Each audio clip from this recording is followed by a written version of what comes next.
जब पहले चरण की वोटिंग में ईवीएम में धांधली से लेकर बूथ कैप्चरिंग की खबरों का अंबार है, तो बाकी के 6 चरणों में क्या होने वाला है आप अंदाजा लगा सकते हैं। आपको बता दें, एक खबर ने बवाल मचा दिया है और इस खबर में खुलासा हुआ है कि त्रिपुरा में बूथ कैप्चरिंग करवाई गई है और 100% से ज्यादा वोटिंग हुई है। जी हां, और ये कोई हवाई बात नहीं है। आपको बता दें, चुनाव आयोग के आंकड़ों में ये निकलकर सामने आया है और जब से ये खबर निकलकर सामने आई है तब से तो बवाल मच गया है। क्या कभी आपने सुना है कि आपने कोई एग्जाम दिया हो और आपको 100 में से 105 नंबर मिल गए हो? ऐसा हो ही नहीं सकता। लेकिन ईवीएम है तो कुछ भी हो सकता है और ऐसा हुआ भी है, और जब हुआ है तो बवाल मच गया है। तो क्या खबर है और सुप्रीम कोर्ट की सुनवाई के बीच इस खबर ने कैसे बवाल मचाया है, मैं आपको बताती हूं। खबर आप देखिए द इंडियन एक्सप्रेस की। देखिए, इस खबर में लिखा है कि मतदान के 72 घंटे बाद त्रिपुरा सीपीएम ने 100% से अधिक मतदान के आधिकारिक दावे को हरी झंडी दिखाई। दोबारा चुनाव की मांग की जा रही है। तो त्रिपुरा में 100% से ज्यादा वोटिंग हो गई है, यानी कि जितने लोग नहीं हैं उससे ज्यादा लोगों ने वोट कर दिया है। अब ऐसा कैसे हो सकता है, सवाल खड़ा होता है। जैसे ही चुनाव आयोग का आंकड़ा निकलकर सामने आया और सीपीएम के नेता ने देखा, उनकी आंखें फटी की फटी रह गईं। तो क्या कहता है यह आंकड़ा? देखिए, खबर में अंदर लिखा हुआ है। इसमें लिखा है कि सीपीएम त्रिपुरा के सचिव जितेंद्र चौधरी ने मतदान के आंकड़ों का हवाला दिया, जो उन्होंने कहा कि रिटर्निंग अधिकारी के कार्यालय से प्राप्त किए गए थे, और आरोप लगाया गया कि मजलिशपुर खंड के भाग 44,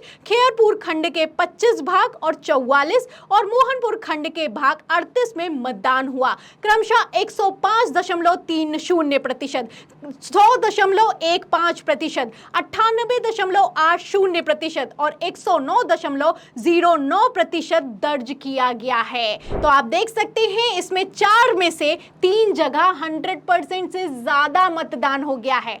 अब ये मतदान कैसे हो सकता है, सवाल खड़ा होता है। लेकिन इस सवालों के जवाब चुनाव आयोग देने के लिए तैयार नहीं है। चुनाव आयोग ने ही आंकड़े दिए हैं और इन्हीं आंकड़ों पर सवाल खड़े हो रहे हैं और इन्हीं सवालों के जवाब चुनाव आयोग दे नहीं रहा है। इसीलिए चुनाव आयुक्त राजीव कुमार को पत्र भी लिखा गया है। देखिए, खबर में लिखा भी है कि उपरोक्त रिकॉर्ड स्पष्ट रूप से पुष्टि करते हैं कि पश्चिमी त्रिपुरा संसदीय क्षेत्र का चुनाव और रामनगर विधानसभा क्षेत्र का उपचुनाव, जो उसी संसदीय क्षेत्र का एक हिस्सा है, स्वतंत्र, निष्पक्ष और सामान्य तरीके से नहीं हुए थे। इस तरह का बेमेल मतदान प्रतिशत तभी हो सकता है जब बूथों पर कब्जा कर लिया जाए। अब कैसे हो सकता है कि 100% से ज्यादा वोटिंग हो जाए? अब जब 100% से ज्यादा वोटिंग हुई है और वोट ज्यादा दर्ज हो गए हैं, तो जाहिर सी बात है कि बूथ को कैप्चर कर लिया गया है। आगे सुनिए, इसमें लिखा हुआ है कि और संगठित तरीके से धांधली की जा रही है। उन्होंने सोमवार को मुख्य चुनाव आयुक्त राजीव कुमार को पत्र लिखा है।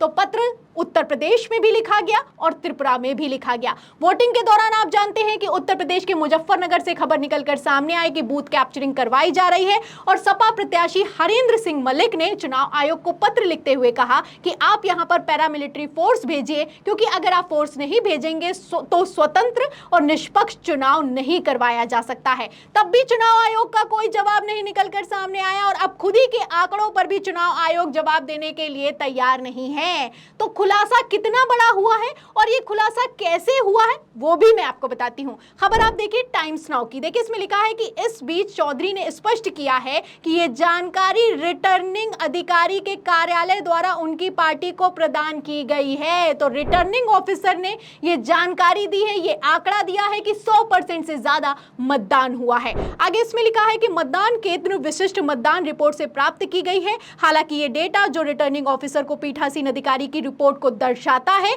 सार्वजनिक रूप से उपलब्ध नहीं है। इसे अनुरोध पर प्राप्त किया जा सकता है, यानी कि अगर आप अनुरोध करेंगे तो ये डेटा मिल सकता है और ये डेटा सीपीएम के नेता को मिला है, जिसमें साफ हो गया है कि 100% से ज्यादा वोटिंग हुई है। अब वोटिंग 100% से ज्यादा हो गई है, लेकिन भारतीय जनता पार्टी के नेता को इससे कोई फर्क नहीं पड़ता। भारतीय जनता पार्टी के नेता की क्या प्रतिक्रिया निकलकर सामने आई है, देखिएगा। इसमें लिखा है कि इस पर प्रतिक्रिया देते हुए बीजेपी प्रवक्ता नवेंदु भट्टाचार्य ने सोमवार को कहा कि हमने डेटा नहीं देखा, चुनाव आयोग इस मामले को देखेगा। चुनाव आयोग जो भी निर्णय लेगा हम उसके साथ हैं। तो इन्हें चुनाव आयोग पर पूरा भरोसा है, क्योंकि पता है भारतीय जनता पार्टी की जो फैसला है वो उनके हक में निकलकर सामने आने वाला है।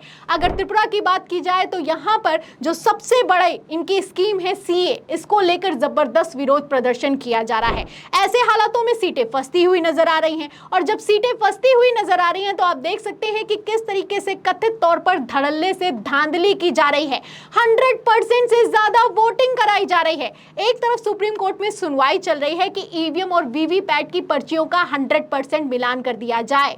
इस पर चुनाव आयोग तैयार नहीं है, लेकिन आप देख सकते हैं कि इस पर चुनाव आयोग बिल्कुल तैयार है कि एक बूथ पर 100% से ज्यादा वोटिंग हो जाए। जब 100% से ज्यादा वोटिंग हो जाती है तो इन्हें कोई दिक्कत नहीं है, लेकिन हाँ, ईवीएम और वीवीपैट की पर्चियों के 100% मिलान में इन्हें बड़ी दिक्कत हो रही है। फिलहाल अगर त्रिपुरा की बात की जाए तो यहां पर मैं आपको बता दूं, अगर 2014 के रिजल्ट की बात की जाए तो यहां पर 2 सीटें होती हैं लोकसभा की दोनों सीटें 2014 में सीपीएम के पास थी, लेकिन 2019 में दोनों सीटें भारतीय जनता पार्टी ने जीत ली। अब 2024 में फिर से चुनाव होने वाला है, और इस चुनाव को कैसे करवाया जा रहा है आप इन खबरों से अंदाजा लगा सकते हैं। फिलहाल चुनाव आयोग की तस्वीर सोशल मीडिया पर वायरल हो रही है, और आप तस्वीरों में देख सकते हैं कि किस तरीके से माला चढ़ाया गया है और टीका लगाया गया है कि चुनाव आयोग तो मर चुका है, अब चुनाव आयोग के नाम पर कंडोलेंस दीजिए। क्योंकि चुनाव आयोग क्या कर रहा है आप इन खबरों से अंदाजा लगा सकते हैं। ये वही चुनाव आयोग है जो कि 100% से ज्यादा वोटिंग हो जाती है तो जवाब नहीं देता। ये वही चुनाव आयोग है जो कि गुजरात के सूरत में भारतीय जनता पार्टी के प्रत्याशी को निर्विरोध विजयी घोषित कर देता है, जबकि खबरें भी मौजूद है कि कांग्रेस का प्रत्याशी भारतीय जनता पार्टी से मिला हुआ था, और जितने भी निर्दलीय नामांकन दाखिल किए गए थे वो फर्जी नामांकन थे, इसीलिए उन्हें वापस ले लिया गया। लेकिन फिर भी चुनाव आयोग इसकी जांच नहीं करता, और आप देख सकते हैं कि किस तरीके से बीजेपी के प्रत्याशी को विजयी घोषित कर दिया जाता है। बीजेपी का प्रत्याशी जीतता है और चौंकाने वाला बयान भी देता है। बयान भी सुना देती हूं, वहां पर आप देखिए न्यूज़ 18 की, इसमें लिखा है कि सूरत में निर्विरोध सांसद बने मुकेश दलाल ने कहा, गुजरात में बीजेपी सभी सीटें 5 लाख से अधिक वोटों से जीतेगी। तो खुद तो बिना किसी वोट के ही चुनाव जीत गए हैं, और अब आप देख सकते हैं कि कहना है कि गुजरात में भारतीय जनता पार्टी हर एक सीट 5 लाख के वोटों के अंतर से जीतेगी। अब ये चुनाव चल रहा है या फिर कि मजाक चल रहा है, सवाल खड़ा होता है। पहले भी विधानसभा चुनावों के दौरान खबरें निकलकर सामने आई कि जब ईवीएम को वोटिंग की गिनती के लिए खोला गया तो वो 100% चार्ज पाई गई। अब 100% चार्ज है तो वोटिंग कैसे हुई, सवाल खड़े हुए। और अब आप देख सकते हैं कि अब तो आलम यह हो चुका है कि 100% से ज्यादा मतदान करवाया जा रहा है, और ये आंकड़े कोई और नहीं, रिटर्निंग ऑफिसर दे रहा है। अब ऐसे में ये चुनाव चल रहा है, और ये चुनाव कैसे चल रहा है आप अंदाजा लगा सकते हैं। तो इस पूरी खबर पर और चुनाव आयोग के इस रवैये पर आपको क्या लगता है? अगर इस बार के चुनाव में ईवीएम और वीवीपैट की 100% में पर्चियों का मिलान नहीं हुआ तो क्या ये चुनाव पूरी तरीके से बेईमानी है? इस सवाल के जवाब में इस पूरी खबर पर आपकी क्या राय है हमें कमेंट बॉक्स में जरूर लिखें। वीडियो को ज्यादा से ज्यादा शेयर करें ताकि सच्चाई दूसरों तक पहुंच सके। हमारे चैनल को लाइक करें, सब्सक्राइब करें, ज्वाइन करें। फिर मिलती हूं अगली खबर के साथ, तब तक के लिए धन्यवाद।